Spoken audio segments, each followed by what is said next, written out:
Tveir Íslendingar unnu nýverið til Emmy-verðlauna.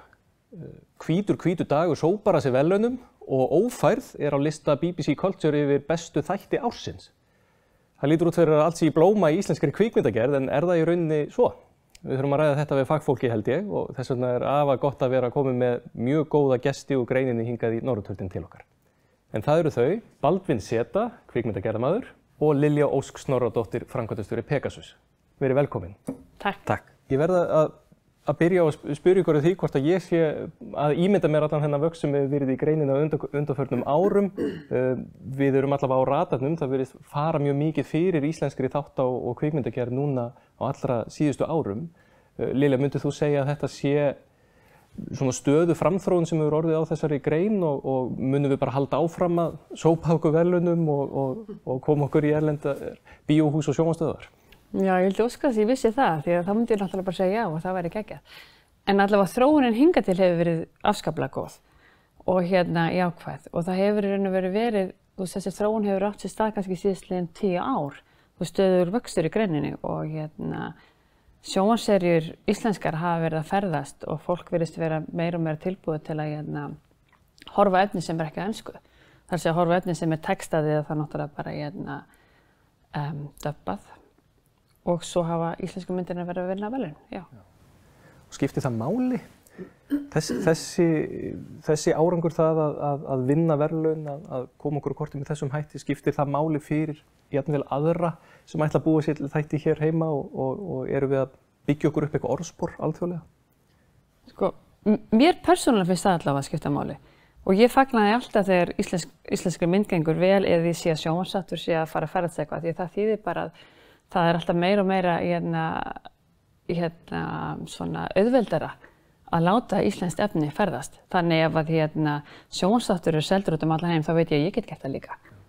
Þannig já, ég segi að það sé mjög jákvætt.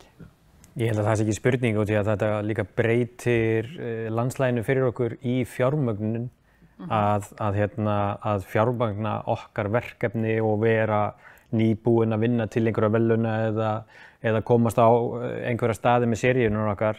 Það sem er líka partur af þessari þróun sem er búin að vera undanfarin ár er að ég hef svona tilfinningu fyrir því að stærsta stökki sé akkurat að gerast núna í íslenskri kvikmyndagerð og sérstaklega sjónvarpsþáttaframleiðslu.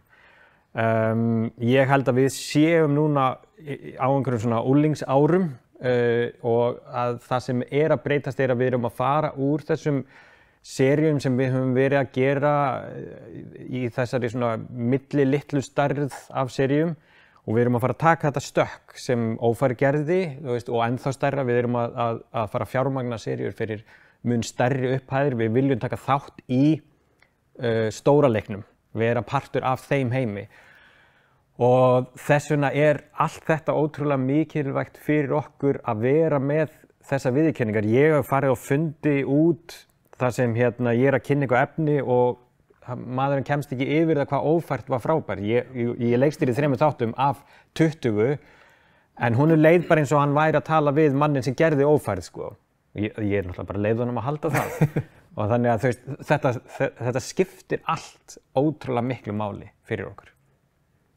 Mér langar að fara aðeins meira í það sem við nefna varandi fjármögnunina. Já.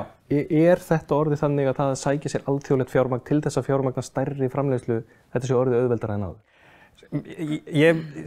Lilja getur kannski betur svara fyrir það því ég er nýbyrjar að fjármagna en það eina sem ég veit er að versti staður í heimi til að koma frá er Ísland með stóra sjónvarpsseríur. Út frá því að grunnfjármögnunin sem kemur frá Ísland er í prósentuhlutfalli svo lægsta í heiminum sko, miðað við önnur lönd. Þannig að ef að seríur eru commissioner frá Þýskalandi, Frakklandi, Noregi, Danmörku eða einhverju, þá er grunnfjármögnunin þar miklu sterkari en hér á Íslandi. Við erum með sjónvarpsstöðvarnar, við náttúrulega erum svo fá hérna á Íslandi, þannig að per haus það sem er borgað fyrir sjónvarpsrétt á Íslandi er miklu minna en erlendis. Þannig að það að klára fjármagna stóra seríu erlendis commissionuð frá Íslandi er flóknara en frá öðrum stöðum í heiminum. Ég gruna að það sé að verða auðveldara en hún er búin að vera lengur í þessu en ég. Já, svo líka rosalega mikill munur á að fjármagna sjónvarpsseríu og bíómynd. Fjármagna sjónvarpsseríu tek undir með þig, Baldvin, að þetta alveg rétt. Sko, það sem fjármagnið sem frá Íslandi afskaplega lágt hlutfallslega við seríuna. Og núna viljum við framleiða stærri seríur og fleiri þætti. Þú veist, ekki kannski bara 4 þætti sinnum 30, heldur viljum við framleiða alvöru seríu, þetta voru náttúrulega alvöru seríur, en þú veist, við þurfum að tala seríur sem með 8 til 10 þáttum til þess líka að fá fjármagnunina úti. Þannig að þú veist, þetta bæði stærra og dýrara allt orðið að vera. Vissulega það orðið auðveldara núna vegna þess að þú veist, þú fer til sjónvarpsstöðvar eða söluaðila eða hver sem aðstoðað við að fá fjármagnið. Og þau sjá, þú ert búin að framleiða þessa seríu og hún seldi til þessa landa. Já, af hverju ætti þessi þá seríu ekki geta gert slíkt hið sama? Þú veist, það hefur örugglega verið mjög erfitt þegar við framleiddum til dæmis Hamarinn á sínum tíma. Þá var mjög erfitt að fá erlent fjármagn inn í þá seríu. Svo þegar við gerðum Hraunið seinna meir, þá var það miklu auðveldara vegna þá vorum við búin svo eftir seljana, skiljiði mig. Og þá gat ég fengið forfjármagn sem náttúrulega eiginlega orðið nauðsynlegt núna að fá sko. En að sama skapi heldur ekkert rosalega ánægjulegt að þurfa forfjármagna og vera búin að forselja kannski seríuna þína út allan heim, svo ertu búin að gera hana, þá engin sala eftir. Þannig að þú engar tekjur eftir að fá. Þannig að svona þú ert að finna eitthvað jafnvægi þarna á milli sko. Hvað ertu að fara að setja í seríuna og hvað framtíðar tekjuð svo verða af henni. En já, vissulega þetta farið að vera auðveldara. Og megum við þá gera ráð fyrir því að næstu stóru seríuna sem allir Íslendingar setja límdir við, það verði stærri seríur en áður. Ófæri svolítið svona módelið sem að verður farið eftir núna í kjölfarið? Ég held að vera allir gangur á því. Já. Þú ert að gera alls konar seríur. Ekki spurning. Og ég til dæmis finn fyrir því sem vonandi að breyta samt, að fjármagna seríu úti sem ekki ennþá, eins og við köllum það Nordics Noir, sko.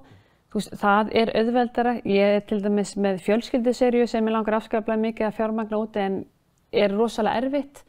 Þannig ég þurfa að skera hana niður í sniðum til að við getum gert hana hreinlega. Því að ennþá það ekki alveg meðtekið efni. Einmitt. Þú þekkir það? Algjörlega, og þetta líka út af því að þau drama og fjölskyldusögur og þannig fólk vill svolítið meira bara horfa á það á sínu eigin tungumáli ennþá. En ef það finnst lík í byrjun, þá það auðveldara pitch sko, að selja erlendis. En þú veist, ég held alveg með tímanum að þá mun þetta breytast út í að það gaman að horfa á dramaseríur frá öðru löndum þar sem kúltúrinn allt öðruvísi og þú ert að sjá hluti nálgaðan og allt annan hátt en þú ert vanur. Það bara sparki í rassinn á fólki til að fara að lesa subtitles, veist, En ég finn alveg að það eftirspurn eftir því. Það eftirspurn. En það bara að taka hennar sens að koma inn í þetta verkefni og vilja fjármagna með okkur, að selja það. Það ennþá aðeins, fólk ekki alveg spennt fyrir því. Ég til dæmis satt með Sölumannum daginn sem ég hef unnið með áður sko, að seríu og að segja hann frá þessari nýju seríu og hann spyr bara já og ég búin að spjalla smá tíma og svo segir hann já, en enginn drepinn? Nei, enginn drepinn. Okay. En lögga? Nei, engin lögga. Lögfræðingur? Engin lögfræðingur. Ok, en landslag? Nei, ekki heldur. Og þá horfði hann bara og hvað ég þá að gera við þetta? Veist, og hann sá einhvern veginn. Þannig að vonandi það breytast. Það verði afskaplega skemmtilegt. En hvernig hefur það breyst myndið að halda á undanförnum árum? Þú, Baldvin, náttúrulega eins og þetta kannski tiltölulega nýbyrjaður í svona þessu stóra sviði, þó þessi nú Manum eftir óróa sem nú ekki það ung mynd, en samt sem áður. Hvernig hefur það breyst að vinna við þetta og lifa þessu og gera þetta sínum ferli á Íslandi á undanförnum árum, kannski við tökum bara síðasta áratuginn? Mikil breyting? Sko, ég steig inn í þennan bransa fyrir akkurat 10 árum síðan. Og mér finnst alveg að vera heiminn og haf á milli. Allt annað attitúd. Ég steig svolítið inn í umhverfi þar sem bara þótti sjálfsagt að þú bara vannst myrkran á milli og fyrir lítið sem engan pening og maður var alltaf einhvern veginn að reyna að finna út úr því hvernig þú ætlaðir að covera næstu mánaðamót og allt það sko. En líka bara attitúdið gagnvart sko starfsfólki hefur breytt svo mikið innan bransans. Þetta var, það var einhvern veginn ekki gert ráð fyrir að við værum að reyna að lifa venjulegu lífi, þú veist, og eiga fjölskyldu og allt það. Og þannig að þetta allt orðið miklu vingjarnlegra og það tekið meira mið af því að þú ert mögulega fjölskyldumaður líka. Og það, þú veist, ég búinn að lifa á þessu í 10 ár og það alveg hægt. En að sjálfsög fer það líka eftir í hvað þú gerir. Og því að megnið af fólkinu sem vinnur í kvikmyndagerð eru ekki leikstjórar og eru ekki framleiðendur. Það eru all hin störfin sem skipta svo miklu máli og það fólk sem flakkar á milli verkefni eftir verkefni og það alveg sá hópur sem þetta hefur breyst mest fyrir. Á sama tíma eru þau líka búin að taka þátt í risastórum erlendu verkefnum og þeirra skillset orðið einhvern veginn miklu meira og þekking og reynsla og við erum bara ógeðslega framalega í þessari kvikmyndagerð í dag, sko. Það hefur mikið breyst varðandi þá fagmennsku og fagmennskan var miklu meiri. Já. Frá því ég stormaði þarna ströndina í Iwo Jima þegar Clint Eastwood gerði myndina einhvers í Sandvík, að þá hefur gríðarlegu fjöldi risastóra verkefna skala sem við kannski þekktum varla áður komið hingað til Ísland, hvert og fætur öðru og hér við þurft að byggjast upp ákveðin þjónustu iðnaður við það sem að nýtist á væntanlega til þér þegar þú gerir mynd og ykkur þegar þið framleiðir myndir á þætti, eða ekki? Jú, vissulega. Og þetta hjálpar, þetta helst allt í hendur. Þú veist, að hafa allir þessi þjónustuverkefni heldur uppi vinnu allan ársins hring og þá erum við með fleira starfsfólk og þú veist, ef við værum bara að segja með íslensku verkefnin, þá værum við bara ekki með nóg að gera, held ég, til að halda uppi allum sem iðnaði. Og þá þá myndum við missa svo mikið að góða fólki hérna. Er það ekki vandamál í greininni hér? Náum við að halda okkar besta fólki á Íslandi eða eru margir með metnað að fara út með? Skilur það svo sem, en er það nauðsynlegt að fara úr landi til þess að meika það í kvikmyndagerðinni? Það eru margir að vinna í erlendum verkefnum og eru alveg búsett erlendis, en ef maður hringir í þig og spyr hvort þú vilji koma heim og vinna í verkefni, þá gera það. Það er ekkert, og það er bara því besta mál að fólk sé að taka þátt í Hollywood og eitthvað, þú veist, það er bara þekking og reynsla inn í bankan, sko. En mér finnst það ekkert verið eitthvað vandamál að við séum alltaf að missa fólk í burtu. Heimurinn er líka bara svo móbæl í dag, þú veist, það skiptir engu máli í raun og veru. En ef þið kannski setjið eitthvað samhengi fyrir okkur, þessu stóru verkefni sem maður heyrir að maður kannski áttar sig ekki alveg á umfanginu, til dæmis það að Game of Thrones hafi verið framleitt hér á Íslandi, að hluta til. Hverju breytti þetta fyrir greinina? Sko, ég held að það sé svo ótrúlega margþætt það sem þetta gerir fyrir okkur. Þetta gerir ekkert bara fyrir okkur sem kvikmyndagerðarfólk. Þetta gerir líka helling fyrir okkur. Ég held að sko, stærsti orsakavaldur túrisma á Íslandi sé kvikmyndagerð.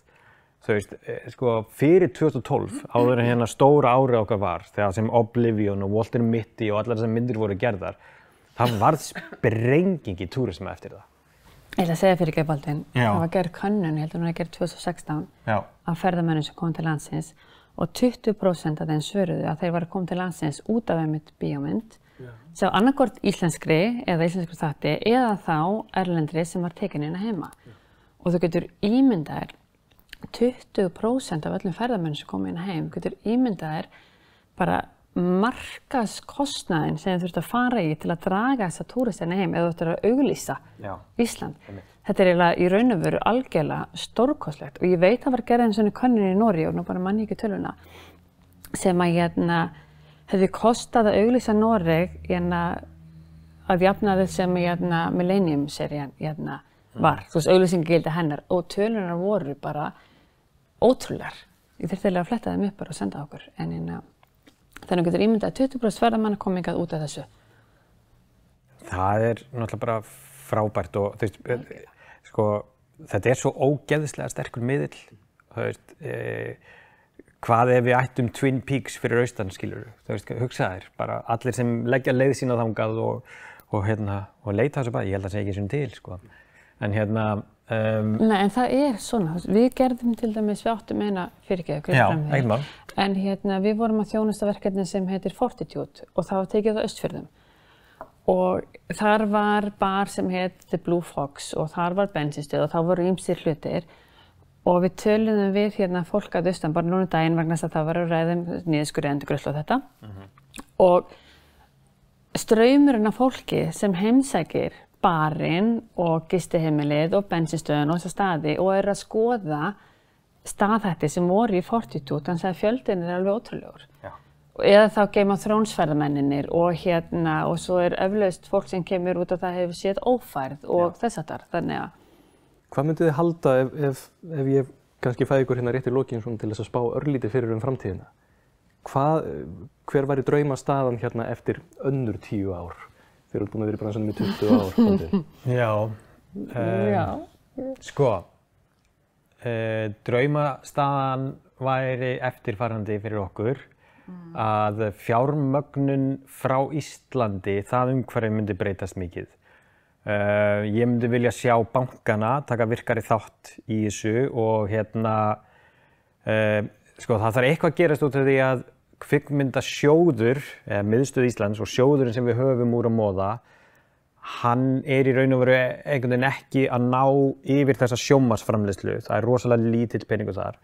Sjónvarpsstöðvarnar hafa náttúrulega bara ákveð mikið fjármagn, en svona gap fjármögnun og hjálpar fjármögnun frá bönkunum væri náttúrulega klárlega eitthvað sem væri gaman að skoða. Þetta er risastór business. Þetta er einn af stærstu iðnaðum í heimi, sjónvarpsframleiðslan og ég held að bankarnir hafi hreinlega bara ekki kynnt sér þetta mikið hvað er að gerast í heiminum í dag.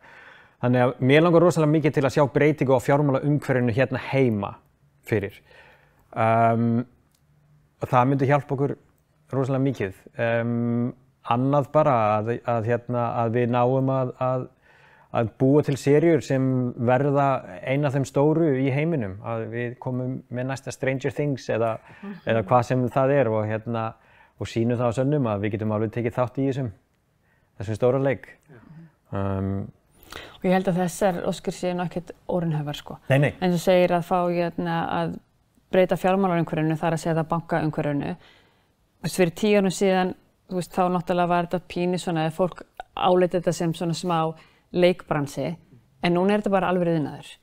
Og þetta er bara eitthvað næsta skref sem þarf að fylgja held ég eftir því þegar fólk fer að kynna sér hlutina að þetta og það er hægt að taka þátt í fjármögnuninni alveg öðlega. Já. Ég myndi reyndar líka vilja sjá að við myndum hækka endurgreiðsluna enn meira en hún er. Já. Hún er í 25% núna. Ég held að fólk skilji ekki alveg út á hvað hún gengur, þessi endurgreiðsla. Maður svona almanna talið er eins og að það sé verið alltaf taka peninga af íslenska ríkinu og þetta sé einhvers svona styrkir eitthvað, þetta virkar ekki þannig að fólk þarf aðeins að kynna sér hvernig það virkar. En þetta er ástæðan fyrir að fólk er að koma hingað að búa til stórt efni, stóra seríur og stóra bíómyndir er endurgreiðslukerfið og við erum að horfa á önnur lönd sem eru með 30, 50, 40% endurgreiðslu til að fara þangað og því að við þar fáum hærri endurgreiðslu. Þannig að það þarf að skoða endurgreiðslukerfið út frá því en núna er svolítið samtalið öðruvísi. Já, og ég held að sjálfur rétt þegar Baldvin að fólk skilur kannski ekki almennilega út hvað endurgreiðslu bara systemið gengur sko. Nei. Og í raun og veru, þú veist, þegar ríkið er að gefa út endurgreiðsluna þá er þessi peningur lengur kominn inn í ríkið og búinn að tvöfaldast. Þannig segjum við ætlum að skera niður endurgreiðsluna einhverjar x milljónir, þá ertu ekki bara að skera, þú veist, þá ertu að skera sambærilegar tekjur líka í burt, sinnum 2 nánast. Þannig að skera niður þennan kostnað, þá ertu að skera niður tekjur töluvert meira. Þannig að það er rosalega skrítin hugsun, fyrir utan náttúrulega að fara að skera hana niður og takmarka eitthvað, þá ertu á sama tíma að gera hana óörugga og þá kannski komið ekki yfir höfuð. Er það raunhæft að áætla að þessi miklu vöxtur sem hefur verið að undanförnu að hann haldi svona nokkurn veginn bara línulega áfram? Nefndi það í upphafi við séum svona, þetta sé alltaf springa út núna? Já, ég held það. Ég held að það sé bara mjög raunhæft að horfa á þetta þannig. Og sko, við getum alveg gert þetta og þú veist, sko, við kannski gleymum oft í þessari sögu að tala stærstu framleiðslu sem Ísland hefur nokkuð tíma gert, sem er Latibær. Og að þú veist, það var eitthvað svona algjörlega uník verkefni og heimsmæli kvarða árið, ég veit ekki, byrjan ekki 2004. Jú, ég man ekki, það já. Já, þetta margra milljarða króna verkefni og þá vorum við með stúdíó í Garðabæ, bara með þeim fullkomninni bara í Evrópu og það er ótrúlega hlutir sem voru gert í kringum þetta verkefni. En við eigum rosalega mikið inni, við eigum rosalega mikið, við höfum eftir að sjá, ég held, mun stærri þróun og stækkun á bransanum en við höfum séð hingað til. Það er það sem ég held að eigi eftir að gerast. Tekur undir það, Lilja, að þetta verið þróunin? Já, ég tek undir það. Já. Ljómandi. Er ekki alltaf gott að enda svona á einhverju bjartsýnisstæði? Jú, öfugt við myndina mínar, þá er kannski betra að við endum á einhverju jákvæðu. Takk ykkur kærlega fyrir þetta til.